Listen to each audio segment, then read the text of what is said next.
last 4 years. Unfortunately, due to personal reasons, I cannot continue to serve and hereby submit my resignation effective immediately on this date, April 22nd, 2022. Sincerely, Sean Herring.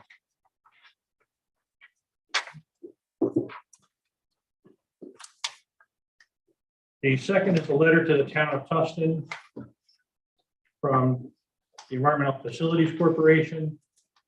Reference Town of Tusten Drinking Water State Revolving Fund, project number 18835, the Narrowsburg Water System Improvement Project.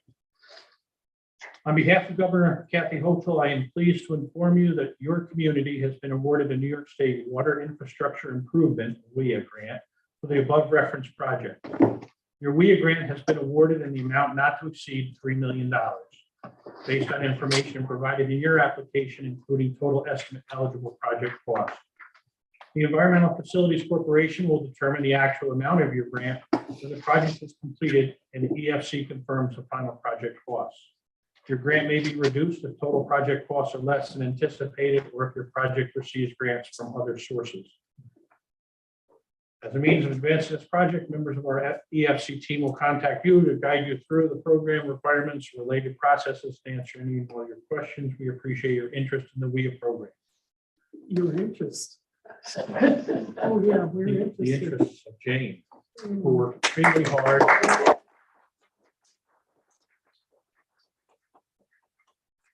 That's a good start. That's a good start. Those are only two correspondents. We do have a presentation by Dr. Kathleen Bressler, the interim superintendent for Sullivan West, and I invite you to the mic. Could you put that mic up for me? Yeah, just put it somewhere near there. Sorry, thank you. It's so everyone on Zoom can hear you a little better. There we go. Thank you guys for having me. First of all, I just wanted to thank everyone for continued community support of Sullivan West. We have been able to do so many great things because of the support that we've had from communities and the budgets in the past. So highlighting a couple of the programs that were made possible by last year's budget vote. We now have a dedicated middle school program where we're trying to kind of carve out middle school from the high school in that Lake Country campus.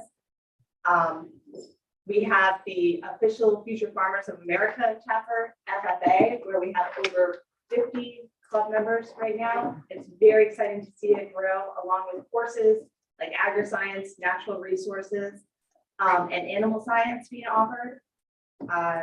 We put a lot of support into our literacy program at the elementary school, knowing that the pandemic had widened the gap for learners.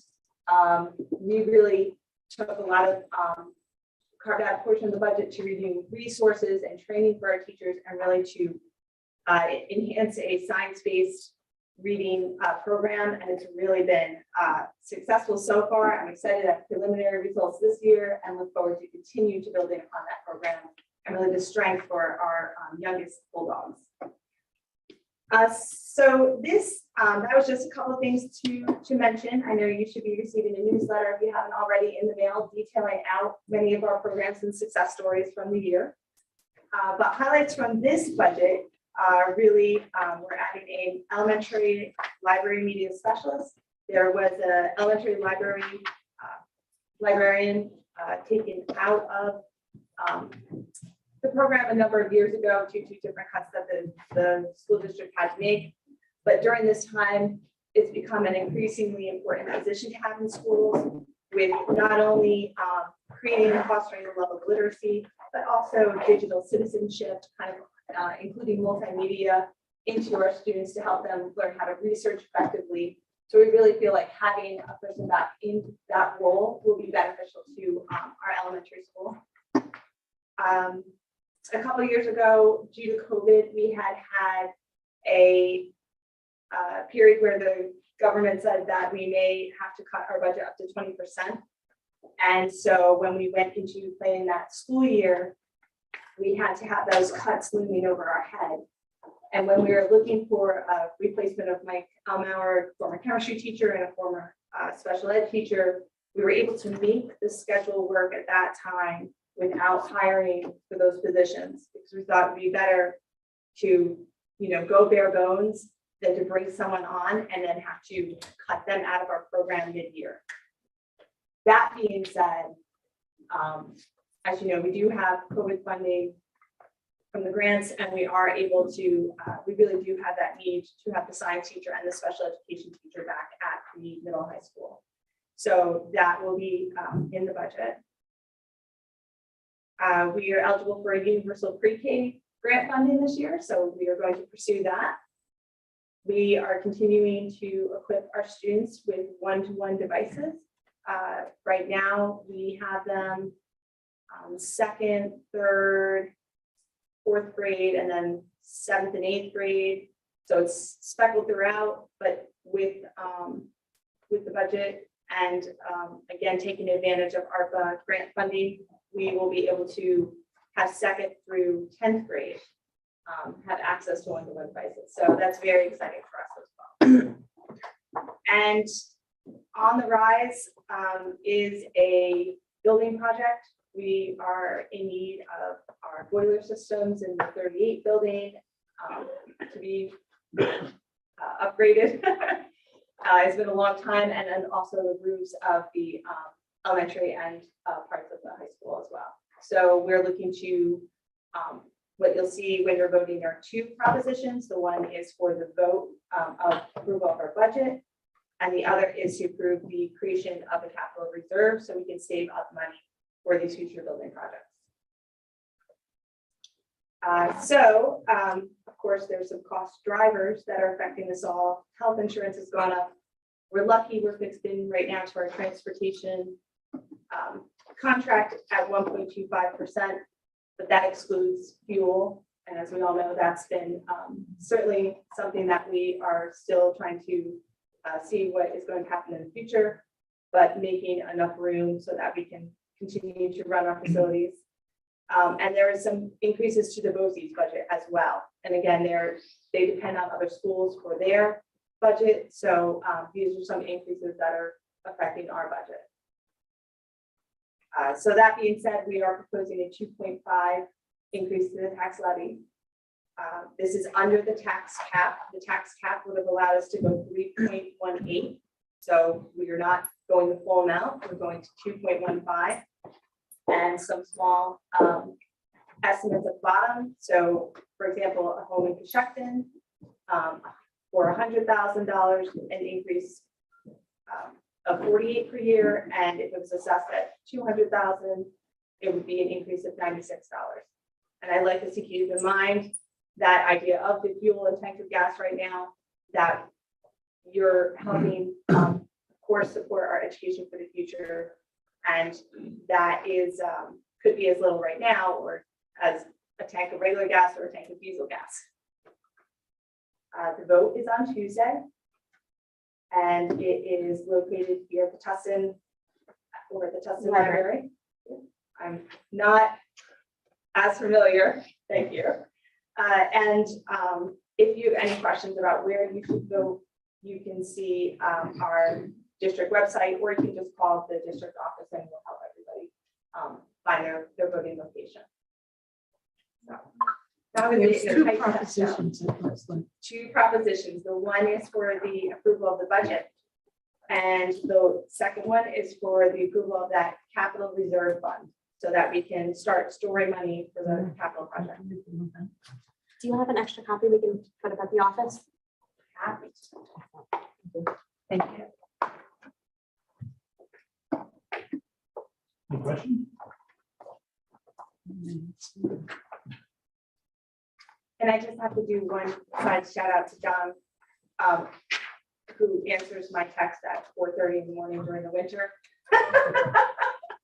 And helped, really, it's nice to partner when you can call people and say, can you just tell me what the roads are like? Because getting out to this side of the county is a little farther for us. And so I just really appreciated that partnership and input. I appreciate that. Thank you. Thank you.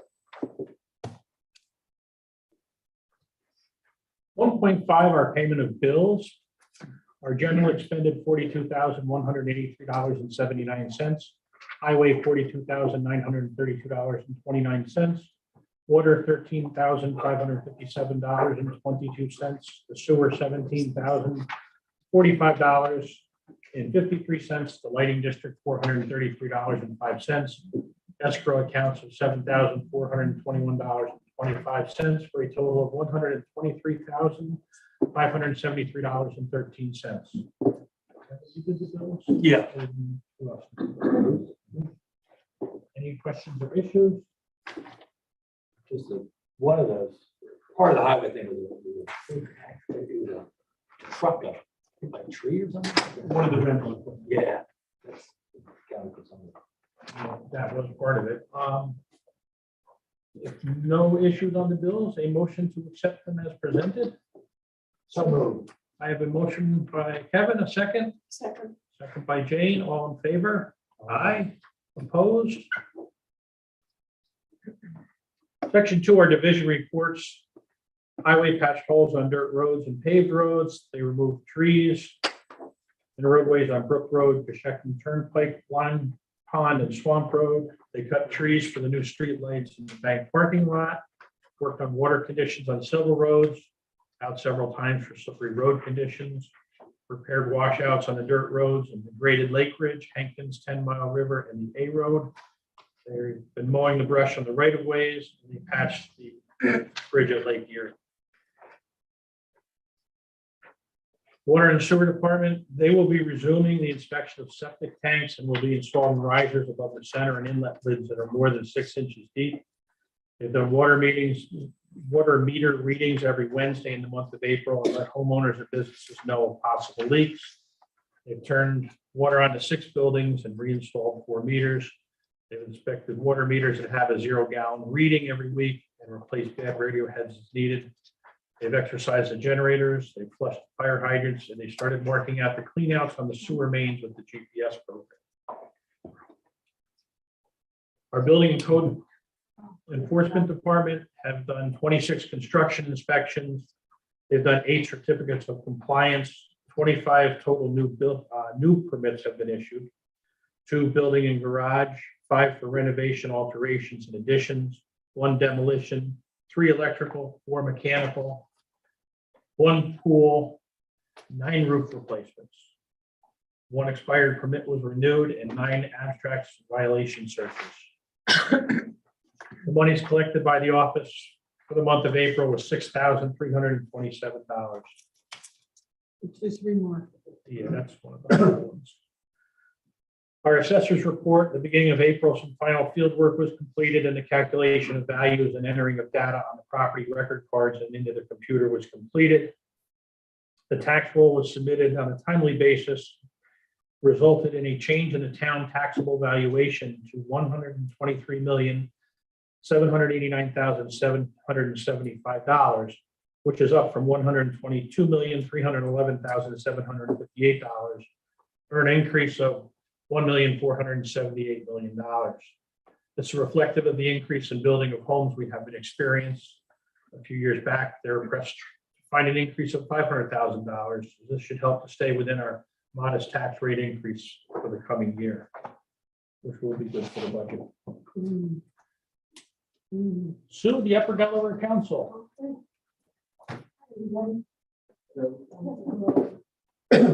So where am I? Here? Yep. Okay, well, going by the presentation that we had with the American Shad this month at our May meeting, and it was the Festival of the Founding Fish. So you guys may have heard about this, and it involves Fort Delaware. The first event will be at Fort Delaware on Saturday, May 21st, and then in other towns. Music, food. Somebody is coming from Norway to tell us how to make shad taste good. It's going to be a challenge, from what most people say, and how you get rid of the bones. I have no idea. So at any rate, I wanted to ask Crystal if maybe she wants to post this on our website, the town website, yeah? Because not to go into a whole lot of detail, but the weekend of May 21st, there's just a whole lot going on to celebrate shad in the area. And then we got UDC committees, project review, and that's the most pertinent to us. It's about our zoning review. So Carrie reported her initial review of our zoning law to the committee. Ben and Peter Manning were on Zoom. So they were able to answer some of the questions that she raised. And that was a really good, efficient use of everybody's time. So my impression is that there's an ongoing dialogue between Peter and Carrie as different issues are discussed.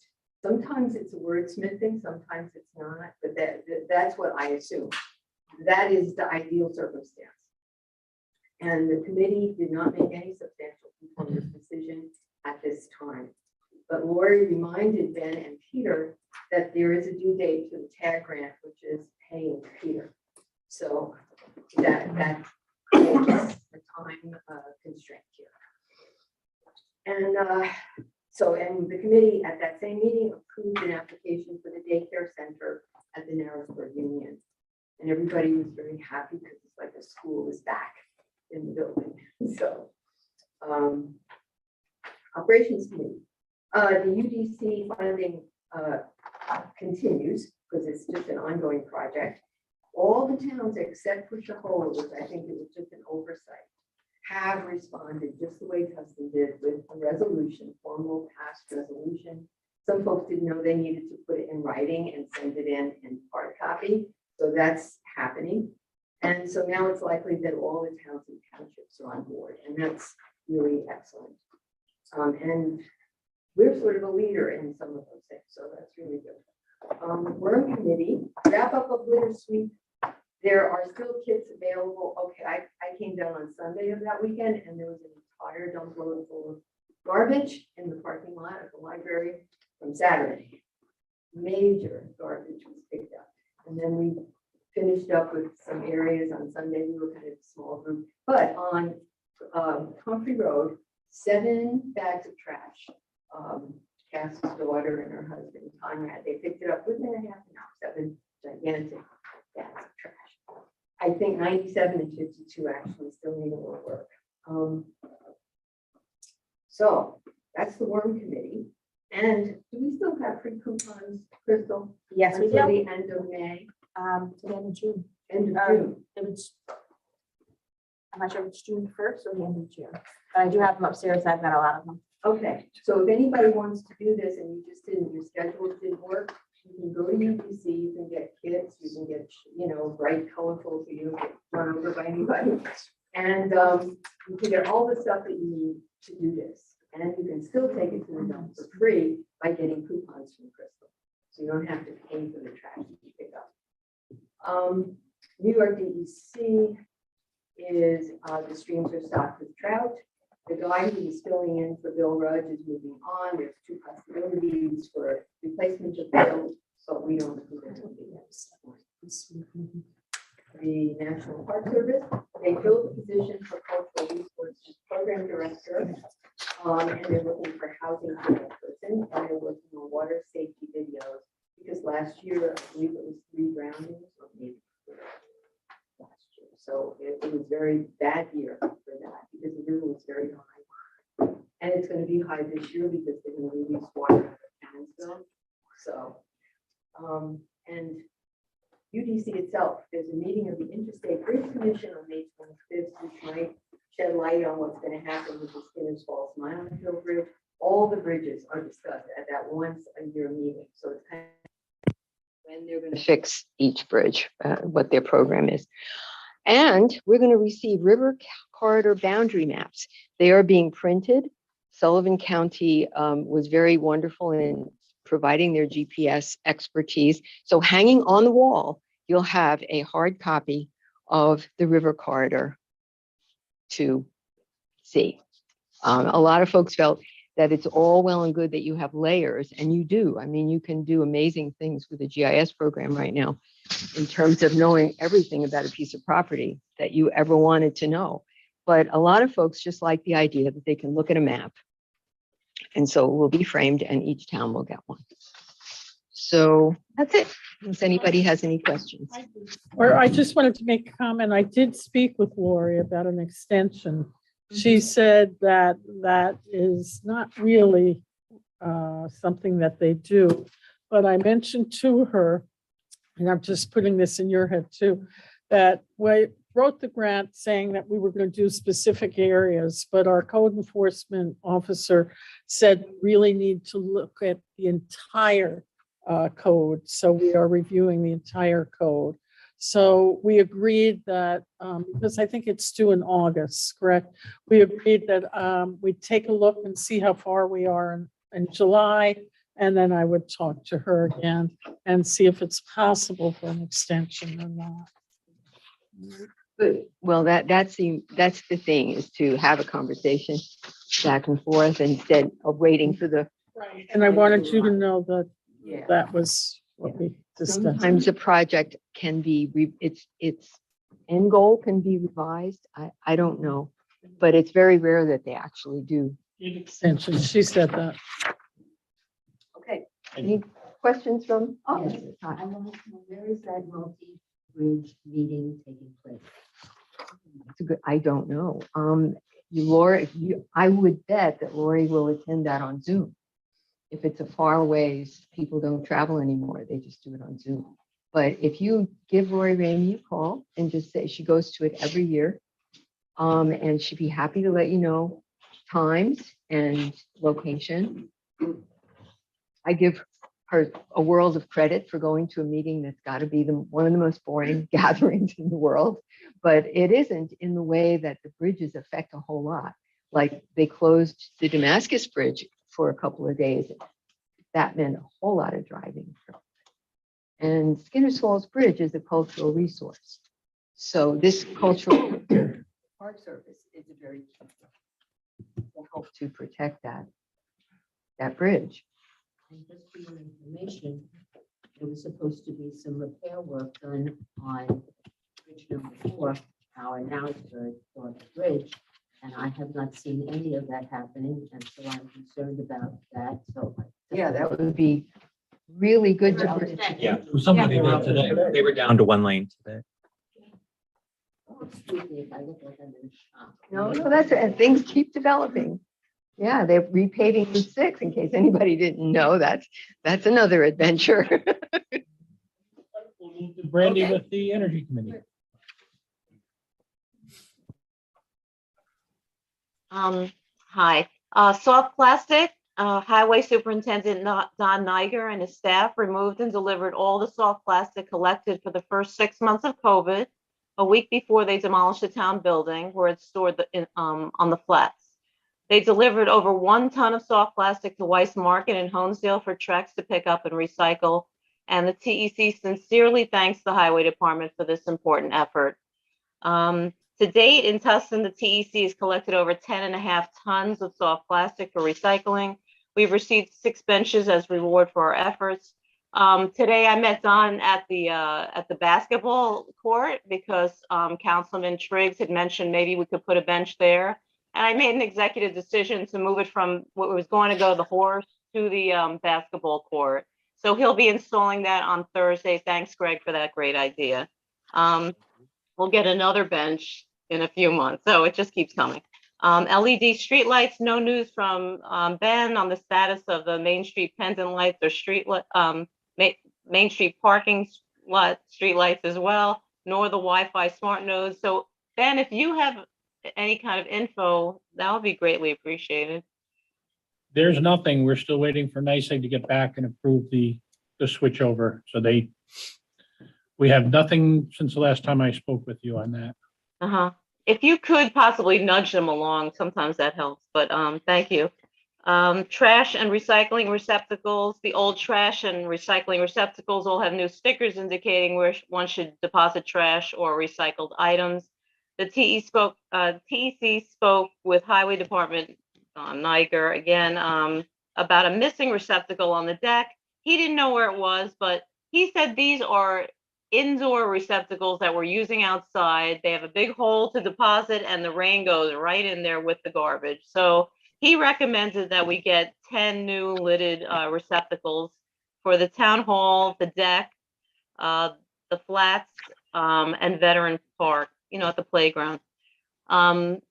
We want 5 for recycling and 5 for trash. If you're going to get something that's, it's probably printed on there, heavy duty lid and all that. I know it's an expense, but with the growing tourist season coming, the garbage often just flows over onto the deck or wherever else it is. So that's our recommendation. Tusten Horse operations. The TEC is restarting operations in May with 3 local businesses dropping off food scraps initially, including the Heron, the Blue Fox, and the Laundrette. Jessica Weiss of Growing Soul will be training on operations. There's a possibility of an ongoing partnership with her. On-site water, the TEC is putting 2 275-gallon totes next to the horse. The totes came with the horse unit. The Narrowsburg Fire Department has agreed to fill the totes as needed, probably once a month, and they will facilitate operations doing that. TEC would like to thank the fire department and their efforts in providing water for the operations. It's much needed. Probiotic plant food marketing. The TEC is working with Northeast Organic Farming Association, NOFA it's called, New York, as they test our product for organic certification. We're also currently deciding on a name for the plant food product. We're almost there. You'll know it next month. Product testing, when the product is applied to plants, then observed and documented, there has been significant plant growth impacts from the use of this product. There is serious interest inside and outside of Tusten for our product. I've used it on plants to test, and I can't tell you how big they're getting, and it's very impressive. It's all just food scraps turned into fertilizer. Higher education, the RIT Tusten Horse case study continues. We're exploring SUNY Sullivan occupational possibilities for interns wanting to learn operations. On-site visits by local interested parties, New York State jurisdictions, and a local 4-H club want a tour of the horse in the spring. And regional and global conferences continue to ask our waste management specialist, TEC member Jen Porter, to present at numerous conferences regarding food scrap application on growing food. That's it. I have a question for Brandy. Brandy, Yes. Brandy, we spoke about getting benches for Kirk's Road. I think that in the plan, there are 3 benches. Do you think it's possible to get 3 in the future? Well, it takes every 6 months we can get 1. So if we dedicated 3, I mean, do you expect people to be sitting on Kirk's Road? It's definitely, I thought the basketball court was used right now. I wasn't sure where you were at with that, but we'll put you on the list for the next bench. Okay. Getting Okay. it's like a year and a Thank half you. worth for. And the other thing is, Brandy, on those waste baskets, we paid, or Narrowsburg Beautification paid between $1,100 and $1,200 for each one of those. I would hate to see them shelved. We can get, well, Bruce, you might know about welding a lid that sits up, like this with a circle. You can get that piece. Who would be, Jane, right? they make those pieces too. Right? You can just buy that piece. Well, why don't we do that instead of getting new ones? That's under new business. Okay, good. Okay, thanks, Brandy. Yeah, that's great. I'm just saying, as is, that they're not operating well. You want to modify it? That's great. Pages. Grants report? Grants report. Okay, well, you heard about the $3 million. We're all happy about that. And we're going to meet Friday, I think it is. We have a meeting with the Delaware Engineering to start that process to get the work done. It's likely that we will start with the water tank, water storage tank. We received this, well, let's see, this is Tuesday. Last week, we received a $20,000 check from Sullivan Renaissance. And the purpose of that is to landscape Kirk Road. And I'm excited about that. A meeting is set up next week to start that process. The zoning update you just heard about, we talked about it with Sue. I applied for a plans in progress grant for some professional assistance in and making space available properly for our staff in this building. I think that's it. Oh, and the bridge continues. Did we mention the bridge already last month that the bids, we didn't accept any bids, so we did mention that last month. We're going to put that out to bid again in this, probably the summer, early fall. It's likely we'll receive quite a few more bids for that. I think that's it. Okay, the $3 million, is that out of the revolving fund that we've been discussing? Is that one? We, out of the revolving fund. Is that, Yes, yes. so are we going to proceed with that change in format to go federal? We're going to talk about that with Okay. Delaware Engineering. It turns out that the WIA money and that state revolving fund, part of it is federal money. So, We may get more, but they would take it away. Possibly. no, I don't know. Okay. I just- We won't get I as just wanna much. understand. I think it's probably more likely we'll just keep applying every Yeah. year. Is that what other towns do, Ken? Keep applying until the job is done? Yeah. Well, but we'll bring you up to date once we meet with Delaware Engineering. That has a lot of background. Water Sewer Committee met on Monday. Now you two also can help me. Is this the one that we spent a considerable amount of time on the sewer charges? We spent more time talking about sewers than I have in my entire life. Right. Well, We didn't finish all of the fees, so we're not going to vote on it. no, I took that off. there are extra fees that are involved in the sewer charges, like hookups and water hookups if you go away for the winter and you have to have the men come and turn your water off. And it's just adjusting those fees and bringing them into the 21st century. So, yeah, nothing to report that needs voting on. That's it, I guess. Parking committee? Well, that meeting went very well. We basically just opened up a public discussion to see what the concerns of people on Main Street were. And, it was actually very good. A lot of people were very pleased with the way it was open and people could give their thoughts and concerns. And what the biggest concern is signage, really, showing people with the universal parking sign, because people don't really see, old school signs are around. There's not much striping. It's all stuff that we can proceed forward with. Simple things. We just start off simple before we go spending a whole pile of money on unnecessary things. So that was a general consensus of the people in the community that we need signage, Perhaps painting the lines. stripes, Right. curtain stripes. But we've got to get our blacktop and stuff in order and things like that before we can paint the stripes. And that parking lot down there behind the bank, the old Wayne Bank, that's able to be expanded a little bit and things like that. So it was a good meeting. It was kind of an informal type of meeting because we wanted to get the input of people, right? The people of the community. So, and we're going to have another one of those on The 4th, what is it, the 4th Tuesday? 4th, 24th, I think. I think it's 24th, yes.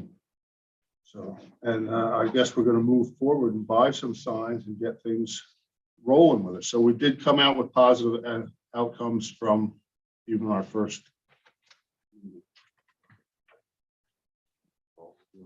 Any questions from the board? Will the committee pick the signs and It's going to be the universal parking signs. Not going to be any fancy schmancy things. no, that's good. Universal. Something that everybody recognizes. Yep, it's just a big green T, I think is what they are. Yeah. I recommend we use the word free. Free gets people. Expand on it. I got Will those signs also be for the municipal lot here? Yes, for both lots. I've got that both under new business too. Okay. We could discuss. what we The want. signs have been there for a long time, but you just don't see them. Particularly the one by the, The black and white sign that says parking. yeah, it's been there for, I think it's been there for, That's been there since the 70s. yeah, And I was, but after our meeting, I'm like, where, we're gonna have a sign. Oh, there's a sign right there. You just, what you don't see. It blends in. Kind of interesting. I will open public comment for 10 minutes to the floor and then to Zoom. Brendan. Hi, my name is Brendan Wyden. My wife and I own the Narrowsburg Union. Wanted to talk about my favorite subject, which is parking. And thank you, Bruce. Bruce, in addition to the people on Main Street, the people on Erie Avenue also have a big concern about parking. Okay, but you said the people on Main Street, so I'm on Erie Avenue and I've got a big issue with parking. And you guys know that. I don't need to say that again. I want to thank you for allowing me to serve on the parking committee. I asked to participate and I'm glad we finally had a meeting. It's great, and it was good. A lot of people spoke about their concerns. I guess I would suggest that we somehow formulate how the parking committee is going to take action. I didn't hear how we're going to do that, but whether we vote or whether it comes to the town board to vote, I think we should have some formality about how we proceed. At that meeting, I suggested that we start with a study. And I suggested that maybe there could be a grant to do a parking study. Peter Manning was very emphatic about town harmony. And we don't have harmony. Parking's been a problem for a long time and it's getting worse. As the town densifies, it's getting worse. And we need to provide more parking. We need to provide parking where there's a need for parking, not just on Main Street. So I would like to reiterate that I suggest that there be a parking study done by a professional engineering firm. We need to look at two things. We need to look at the supply of parking, and that's pretty easy. You can go around, count spaces, where it is, a different zone, and what the demand is. And the demand is to look at what's in the building now, what's in the town now, what are the buildings, what kind of needs do they generate, and what is going to happen in the future. Let's not just solve today's problems, May 2022, and think we're all done. Let's have a little foresight and try to plan what's going to happen in the town going forward. So I urge the town board to consider, not just to consider, to actually act and conduct a real study so we have a plan going forward on where parking needs to be and how much of it there needs to be. And I'd be glad to help in any way I can. Thank you. They're coming from the floor. Jim. Jim Powell, the collapsed building down on 4th Street. I inquired about the status on that probably 3 months ago, and I was just interested in any update that might.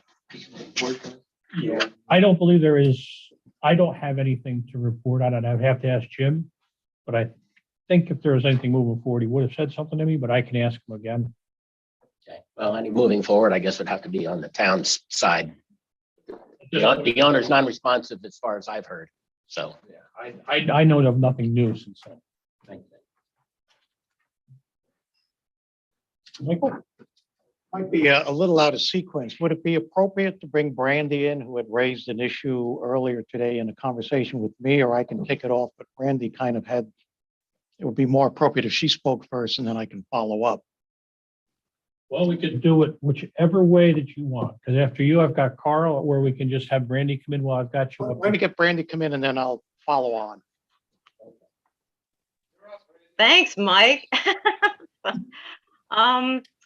All right, well, I just wanted to raise an issue that's been ongoing and I'm getting frustrated, so I just like to make this a public issue. When the town board opted out of the cannabis dispensary and on-site consumption places, we had the option to have a petition signed by a number of people, I think over 125 people in town, residents who are who vote here, registered here. And so I took it around, and people, everyone who signed that, and people I just talked to didn't want to sign that, wanted to see the public hearing. And now I'm hearing it constantly. Where is that public hearing? And I've asked the town board numerous times. I've included the town clerk and the town attorney. And last week, when nobody wrote me back, I figured, why don't I just bring this to the town's attention? Like, preserving minutes is really important. I don't care what the issue is. I happen to be responsible for this particular thing because I told people it would be out there on Zoom. It was a Zoom meeting. It should have been put on, on the website immediately. Okay, it hasn't been. I've been given a lot of reasons and excuses, and it goes on, and I'm just want the minutes up there. So my question is, what is the status of the meeting of November 9th, 2021, that public hearing that should have been preserved for the public to see so they understand where they stand, whichever side, I don't care. And so can I ask that first and then another one? That might be it. Let's just see.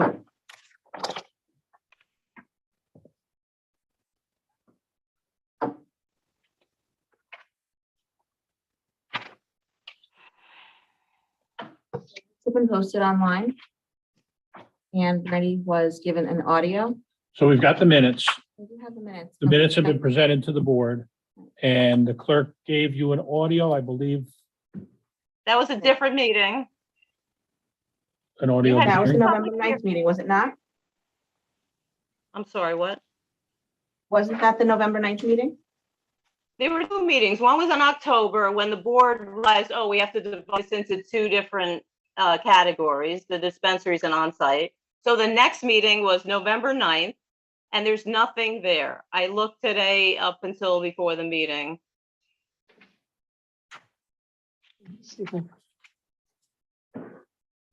So I'm just asking, what's the status of that meeting? He's pulling them up right now, Brandy. Okay, I can't see her. There's nothing.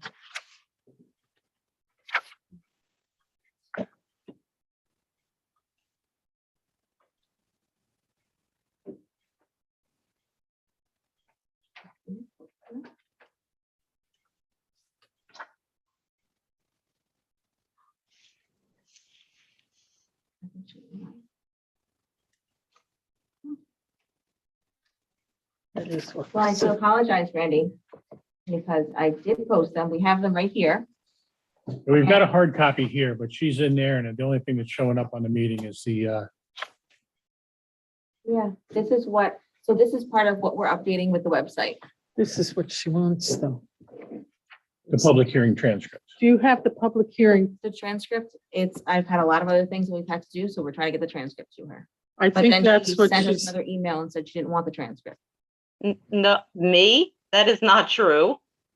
I said, you said it would be ready when I saw you outside town hall a few weeks ago. You said I have it in 2 days. I've never heard since. A transcript is fine. I'm just something. There's nothing there for people to look at. It's just an agenda that doesn't tell people what the contents of the public hearing is. That's all. It's not the first meeting that's gone. So, I mean, I guess when is that going to be posted? Soon or what? this isn't what she wants, though. Well, this is the post, she's asking about the minutes. So she doesn't want the minutes of the meeting. She wants the transcript of the public hearing. Well, that would be better unless the minutes are complete and they were written, exactly what people said. It's a lot of work. That's more of a I don't know why, transcript, so- why is Zoom meeting that's like the record of the meeting, why is that not preserved? I don't understand that from the beginning. It's not the only meeting that's been, I don't know if it's deleted or lost or disappeared, whatever's been used. Why is that happening? And what's the board gonna do to just maybe make this get back on track and recover meetings that are important to people? They have the right to see that. It's not my, I don't really feel like chasing it down, but I feel responsible for the people who keep asking me, where is that? Brandy, the meetings convert. And if they don't convert, sometimes it happens after the meeting and it'll stop converting. Or I've left with a file. Anyone that does Zoom meetings, they'll see a file that you double click it and then it downloads later. I have that piece and I can show you that piece. I download it and it tells me there's nothing there. So what we've started doing is we have an audio and I've been recording those minutes via an audio drive. Those are, I haven't figured out a way, unless anyone else here knows, and I've asked multiple people how to upload an MP3 file onto YouTube so that way I can attach it to this website. So if someone needs an audio, which I've done in the past with other minutes or other meetings, is I'll download it onto somebody's USB drive if they want. But I've explained that to you. There's still I'm nothing not there. trying to I have hide to a ask. Zoom meeting, but that Mhm. Zoom meeting isn't there. Don't have a recording for it. I only have an audio for that, and I told you that. I just don't know why. Why is that? It's an important public hearing that we're voting on in election in November. I still don't really understand that explanation. Is that going to happen with all these meetings in the future when we have it on Zoom? It's a record. You don't have to waste time. That you need the time to work. I know you're busy, but wouldn't it be easier than transcribing audio to preserve that Zoom meeting? I don't know what the error is here. What I'm trying to tell you is that I'm doing both.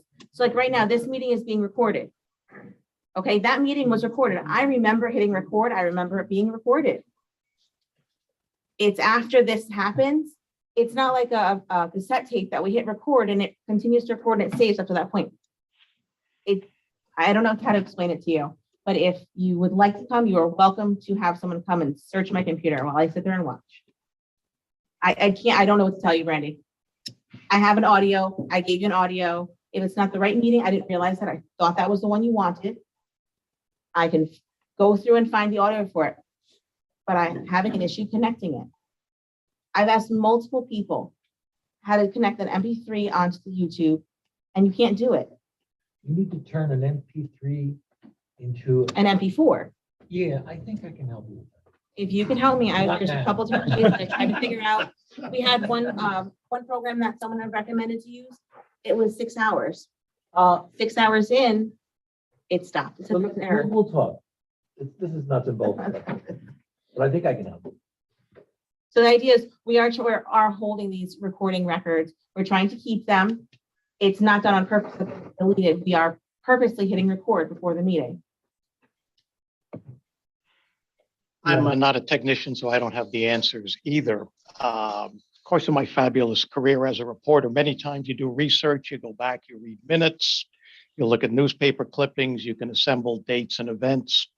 What the recording process does when we can finally get this working the way it should be working is that what you could capture now is the tone and tenor of the debate and the discussion, which you couldn't really do in the past by going to the normal archives. We have the technology, we just have to get that hammered out. And the pandemic made us use it. Because of Zoom, we now started to get more electronically involved than we ever were before. So we will eventually, and we need to have these records of all of these town board meetings and hearings.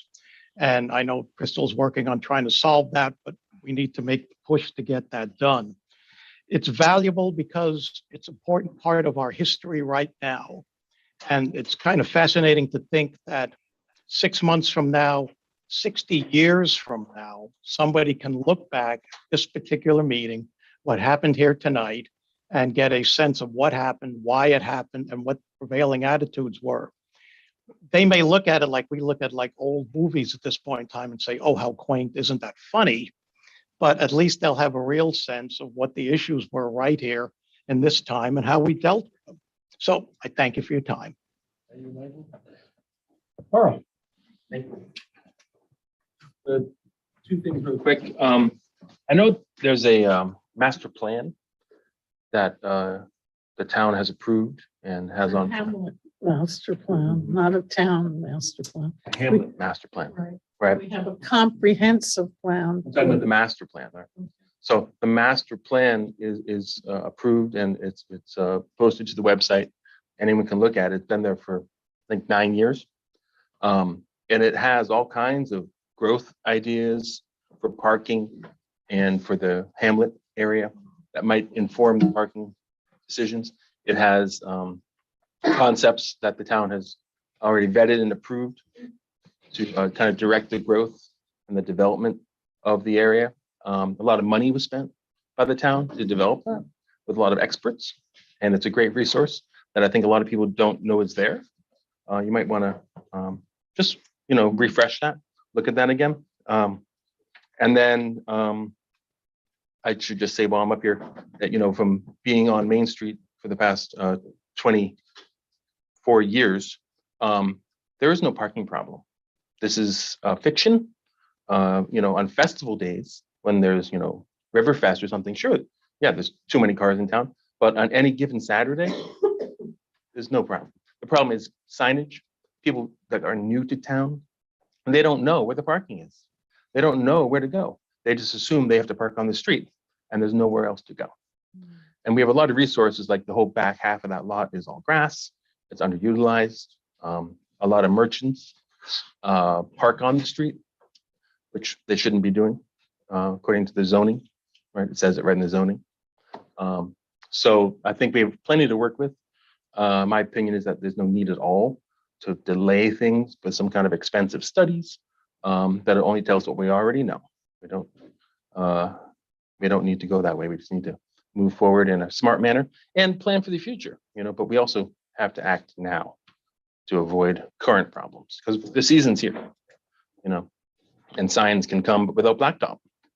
You don't want to stripe without blacktop, but signs, big blue P or green P or whatever, can be pretty quick, pretty easy. Thank you. Iris.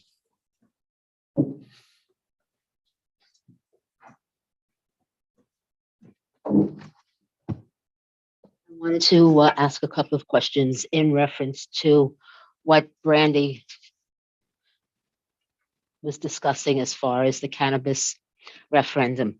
I don't know if it's to the board or to you, Ken, but I would like to know, has the public referendum been written that needs to be submitted to the Board of Elections? No, I'm going to take care of that. We've got the laws. You will take care of that.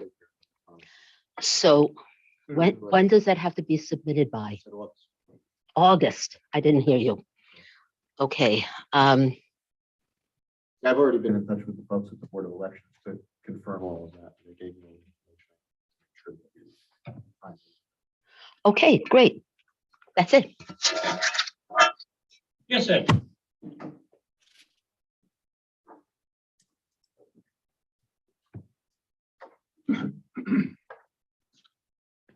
Well, I was happy to hear there was a parking committee. And a couple of weeks ago, I was on my morning walk and I came up past the laundrette and there was a new sign here. It says, no parking this side of the street. Now that I heard it was a parking committee, I thought maybe they had something to do with it. I don't know if they did or not. But that evening, there was a line of cars parked by the sign that says no parking this side of the street. So my question is, who's going to enforce it? A white and red sign, they're only enforced by law enforcement. So the sheriff's department or state police if they're here. It was a brand new sign. It was just put up. So anyway, that's what I was thinking. Unfortunately, that's it. It's enforced by, you would hope that maybe it would be enforced by the owner. Yeah, but I mean, if we're going to have signs, we need enforcement. Enforcement would come from a police agency though. It's not going to be your code enforcement officer. It's not going to be. I heard there's only 2 state police in the area now. So, I mean, there's been times there's cars parked on both sides of the street down there. You know that. Those signs have been there for over a year. Pardon me? Those signs have been there for over a year. Yeah, they might have been replaced. I know one of them might have gone There was a missing. brand new one by the mailbox. That's just, the owners might have put up an extra one just to try to alleviate. It's hard to say. yeah, no, I didn't know who put it up or what, but I'm just saying. They're going to do any good if nobody enforces it. Yeah, we can ask the state and the sheriff. Okay. It always comes down to that. Just kidding. I know. Is anybody on the floor? If not, we're gonna go to Zoom. Any comments on Zoom? Otherwise, we're gonna go into our old business. I don't see them. Moving into old business, 4.1, 93 Main Street, 210 Bridge Street. Discussion on the properties after our public hearing. Wants to start? On the board? Yes. Well, I think it was pretty clear what the public wanted. The public wants the town hall to remain in this at 210 Bridge Street. And that leaves us with a building vacant on Main Street, and I see no reason that we can't rent that, build that space out, change it to commercial use, get some tax income from it. I think we need to break it into two ways. Okay, First, you've got what they don't want on Main Street, which is the town hall. That will be entity number one. Number two is it was brought up about what to do with this building. And one of the suggestions, and I've heard it from other people since then, is why aren't we talking about putting up a new facility on town-owned property and doing something with this? doing what with this? Whatever, moving the town out of this building. So I think what we need to do is let's break it down into two pieces. What do we want to do with the bank? Okay, well, anybody else want to speak? Well, I thought that, and I don't know public, I don't believe it is public knowledge, but I thought Kathy Michelle, she sent an interesting letter to us. And she looked at it from a different point of view. I mean, it was sort of belated comment. She was of the opinion, use Main Street as the offices and rent this space that we currently have our town hall offices in, keep this as a public meeting area. I think the most passionate thing I took out of that meeting was how valuable people believe this part of the town hall. The offices themselves, are not ADA compliant, and I thought that was an interesting idea, and that this area, what is currently the offices of use, could be rented to a lawyer or a real estate office, or somebody like that. It makes sense for someone like that, and then we would have the Main Street for. But I don't think that Main Street can, well, let somebody else speak first. To address what you just said, Kevin, I don't see the revenue from renting the office space here to be equal to what the revenue would be for the bank on Main Street. I think the revenue would eventually pay for whatever renovations we wanted on Main Street. My problem with renting on Main Street is we're in the real estate business. We're a landlord, and we may. And I don't. Well, we would be a landlord in the situation Yeah, that you but I think outlined this as is well. And we're currently a landlord to the DVAA for the theater. I just thought Kathy's letter was an interesting. Well, there are lots of interesting ideas. And what you're saying, the public did make community space such an important part, but they also don't regularly go into our offices and see that that can be rearranged and give the office people a little more space down here. I really listen to the public. Bruce. Well, it's obviously the public doesn't want to lose this, which is a good thing. This space here, it is beneficial. Office space is a problem. Record keeping is a problem, for preserving your records and all your documents and stuff. There's no reason that building down there couldn't be made the offices, because it's not gonna affect parking in town one bit. Because your town offices are closed on the weekends. And at night. And at night, all right? Sometimes. Well, yeah, but still, Kelly and I work till 2. how much goes on during the week at night, where you couldn't have a car or two in the parking lot that's right there with the building of someone working in the offices, right? Same as parking right here in this parking lot. Right? There's a lot. It's like being on the fence, what do you do? What would the town need to do in order to take that property down there and then rent that property? It would go back on the tax roll? Well, I gotta check that. I think the answer is yeah, but, or we'd have to make tenant pay the equivalent of tax, but we can rent property, we can sell property. It would be subject to permissive referendum before we do it. The use of that property to rent that out for someone to operate as an office facility or whatever, they'd have to comply with zoning. If we put a town hall there or town offices there, we're exempt. But because that's governmental, we lease it out to somebody, it's proprietary, and they have to comply. We have to comply. I mean, you're gonna have a hybrid use there. I suspect you're gonna have whatever business might occupy the building. There's gonna have to be some part of the parking that's gonna be somewhat dedicated to that, comply with zoning. But you've got a fair amount of ground there that's could be excess parking that could still be used for public parking. You've got, as I understand it, additional ground there that could be made into parking. It's not presently parking. So that it's all doable. It's a question of you guys gonna have to make policy to determine it. Question keeps coming up about selling. You can sell it. We would be creating a substandard lot.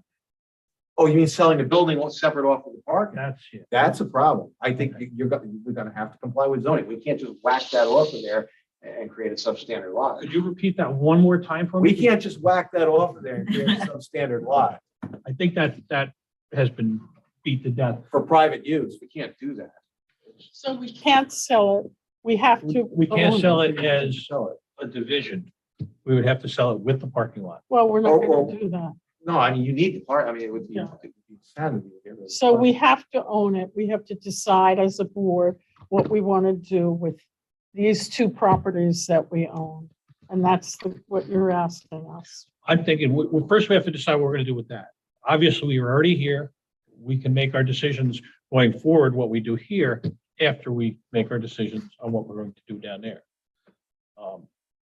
Obviously, selling it is not an issue because of what it creates. The town does not have to abide by zoning as a municipality, moving themselves into something like that. If the board wants to rent it, then obviously, we're gonna have to come up with an idea of how we're going to rent that. Does that have to go out to bid? We're gonna have to do something to establish a record that we're getting fair market value for And then whatever use comes in there is going to have to the seller. be able to go before the planning board, get the approvals of what they need to do in there. And I think that's gonna be that's gonna be the important part of the process, and working with Ken is making sure that somebody doesn't think that they're going to bid on becoming a renter in this and saying, well, I got the town's approval to do it, I can put anything in there. Making a deal with you doesn't alleviate them getting the necessary approvals. Building department, planning department. There were several people at two different meetings say that it's bad to take Main Street out of the commercial realm and to put something as, pedestrian as town offices. And I disagree with that. My wife's a potter, and she's sold in a gallery in Hudson, which Warren Street on Hudson is like Narrowsburg Main Street times 50 or 10, whatever. It's an exponentially bigger, but it's the same theme. It's commerce driven by art. Anyways, it's the same town. Her gallery is right across the street from an old bank building where they have town offices and the DMV. And I don't think that subtracts from the art-driven commerce of that street. It adds a diversity that I think is kind of interesting. We have an opportunity here. We have an opportunity to gain some revenue from a building that we happen to own. Our offices, yes, they need more space, but there's plenty of space down here if we have a professional draw up some architectural drawings so that we know how to use the space. Maybe the community space won't be as large, but the kitchen is ridiculously large. I mean, just thinking footprint, not this. You could take the square footage there and put a couple of offices. Not, you'd have the professional do it, but I'm just saying that's wasted I'm space. just saying we also would get revenue if we rented out the current offices to, like I said, a lawyer or a realtor or, someone. I think Jane will agree with me that when we went down, looked at the bank and they offered to sell it to us, I was very excited to see the town move their offices down there. Extremely excited. I saw a lot of growth, a lot of potential. After listening to the public hearing, it's hard for me to be excited about going somewhere where we're not wanted. I'm not gonna be in this job forever, thankfully, but I still am concerned about what some of the people say. I think it gives us an opportunity to decide, what do we want to do with the town hall? How do we want to do it? How do we want to look to the future? And that's why I say separate these two. Let's decide, what's the best way to go with the bank? Do we sell the whole property? Do we rent it? I don't know that we want to, at this point, have two offices, one here, one there. I really like the idea, and if you asked me this the last time I was supervisor, I would have disagreed with you, because I think that the municipality needs to be the anchor of your downtown business area. You can put an awful nice building, 2 stories up on our land up on 97, that will have the community hall that the people want, that will have all the parking that you're going to want. I think the only thing they're going to complain about is it's not in town.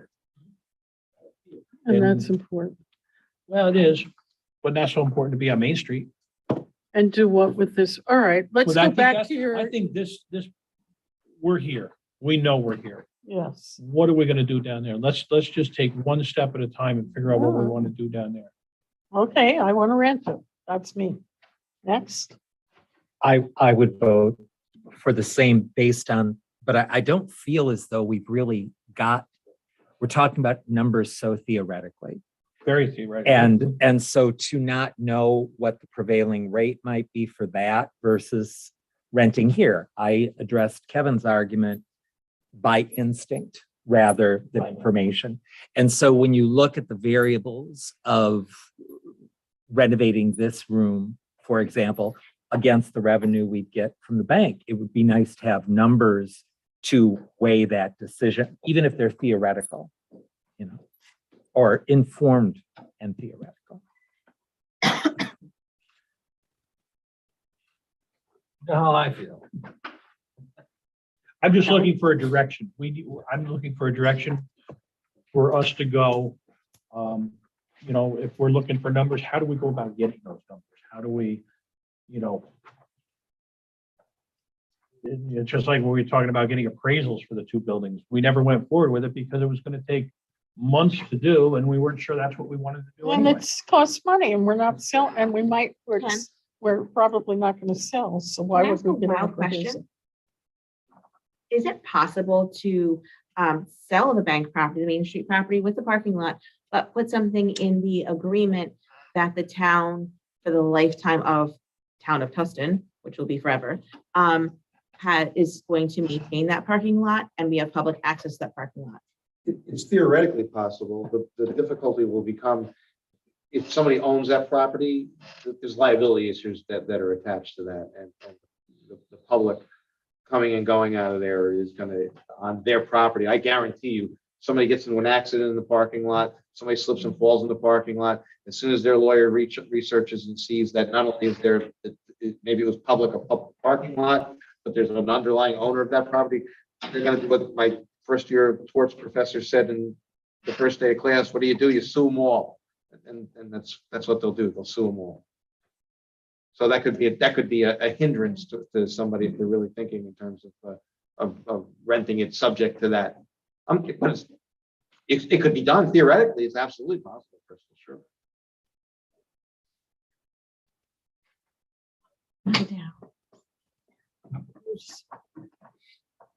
I think, we don't want to get rid of the park. So somehow we have to figure out how to make that a rental space. It'll be compliant zoning and planning board, and so we can make some sort of revenue back on it and then decide what to do from there after that's taken care of. And now you're saying, so we're in agreement. You're questioning how much you're going to get for rental or how to base the rental fee. But how can that be so difficult when you have a whole Main Street that's rented out on the first floor for commercial use and it's not us, but somebody to, how can that be so difficult? If they'll give up the information. I think it's probably 4 owners on Main Street, 4 or 5 owners. I'm looking at one of them now. it can't be that difficult. Might not be. It might not be. It's just to ask what the per square foot. That's how you would do it. That might be how they do it. That's one way you do it. I mean, commercial rentals are usually done in that. What if basis. you got 4 out of 5? Is that? At least you got an idea. You get an idea. You got something that you can hang your hat on, something that we can make. We have to make a record, Jane. We gotta I just. understand we gotta that. justify what we do, because there's always somebody who's dissatisfied with what you did. And if they're dissatisfied with what you did, they might take a run at it. So I'd like to be in a position to defend whatever decision you take. Right. So that's the point of it, is let's. Maybe it's more than. Well, 5. in that spirit, though, then you're probably the most important definition of what would be adequate to cover our. Well, yeah, I mean, I think if you could get that kind of a survey of what the going rate is out there, but you also, how long-term are these are these leases, or some of these long-term leases that were entered into in an older real estate market? I mean, you find this in valuation problems. Shopping centers, particularly where they have anchors, they're usually very long-term leases.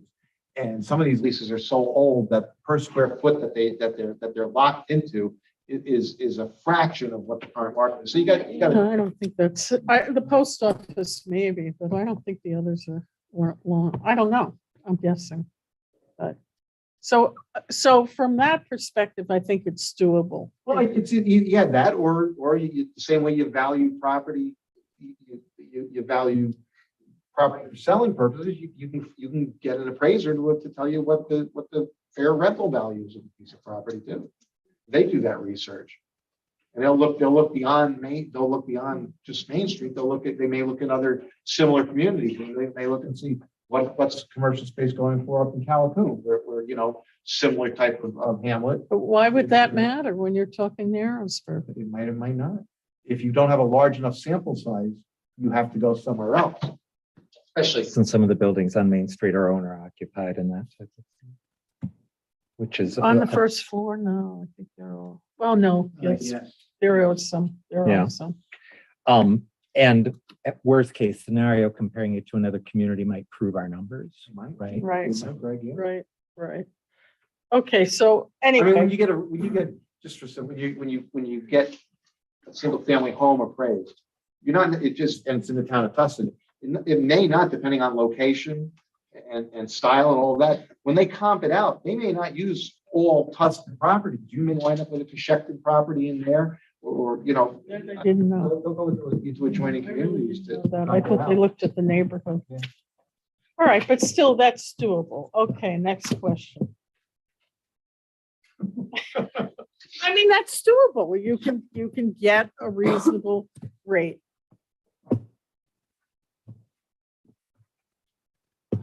I'm just looking for direction. Well, We'll make a motion. I'm with the old man. all right, I'll make a motion that we rent the, what is it, 93 Do we want to Main jump Street. that far, or do we want to do a study first?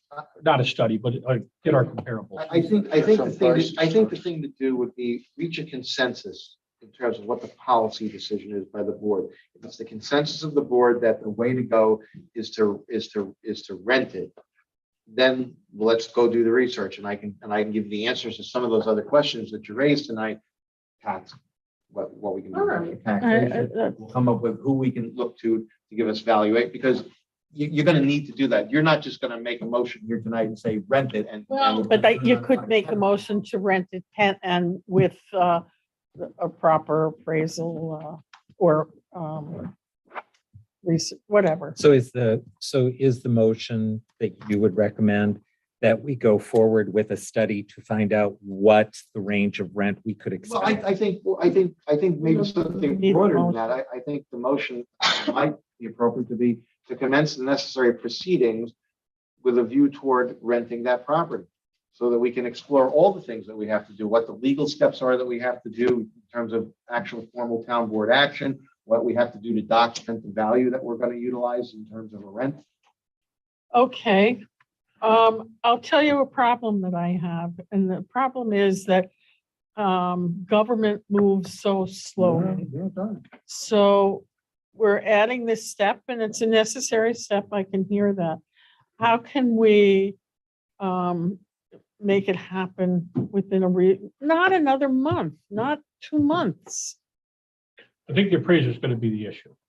Well, that's gonna take some An time. appraisal, it has to be an understanding of the fair market Jen, value. Candidly, if you think that you're gonna come in here at the June meeting and adopt a resolution to rent that property to so-and-so for X amount per month on a 3-year lease, that's not doable. And that's because you are a government. If this was privately owned property, absolutely, you could bang that thing out in a heartbeat, come up with right now to pay what you're willing to pay for it and what they're willing to pay for it. That's not the world in which you guys live in, And that is because, because you're government. And because there's legal standards that you have to comply with that a private entity doesn't have. to comply I understand all that. I just don't understand why it has to be so long. Well, first of all, once you get a tenant that you're going to enter into a lease with and negotiate all the terms of that lease, that's when you're going to have to adopt a resolution subject to permissive referendum to lease it under those terms to that person for whatever. Now you're going to have to wait. Then once that resolution is adopted, it's going to have to be published. And 30 days are going to have to go by from the adoption of that resolution to give the public the opportunity to submit a petition to force a referendum. Okay, I understand that. And that's why if there is somebody out there interested, then that's why we have to move a little more quickly at the only things that we can control, because by law, we have to wait the 30 days, the public has to vote, et cetera, et cetera. So all I'm saying is, can we just go like this and make something shorter where we can? Best we can. I can't control, you can't control as a board, you can't control some of the outside forces that you have to deal with here. I don't know how quickly you can turn around something, getting, whether it's a rent study or an appraisal in terms of what the. What kind of person does that? If we got an Appraisers? appraiser to do it, that's what he's saying. But if we don't have the appraiser, before we ever get to the permissive referendum, we'll have an Article 78. Yeah, I all that's going to have to be done, and then you're going to have to find a tenant, and that's when you're going to deal with the permissive referendum. And it doesn't mean there's going to be a vote, but you have to take the action subject to that, and then you've got to wait that time period to see if. So the amount of people that wanted to buy the building, I don't think we're going to have a hard time finding a tenant. I don't think you are either. I mean, there's demand. Yeah, but we can't sell it. What I'm saying though is there's a lot of people that were interested to buy it. I believe there'll be as many people interested to rent it. What about asking local realtors what the commercial space goes? That's right. I think it's so simple. I don't think it's a hard thing. Well, I think we have to pursue all options, right? To see what gets us the information as quickly and as thoroughly as possible. And it also creates context of comparison. And it's probably worth noting that anything we would have to do with the bank building on Main Street, we would probably have to do with this building as well. No, Were only we if to they're rent- gonna rent it or Yeah, sell it. but that's, Yeah, it's the same. Craig, you're right. Yeah. Whatever property it is, it's the same. Yeah.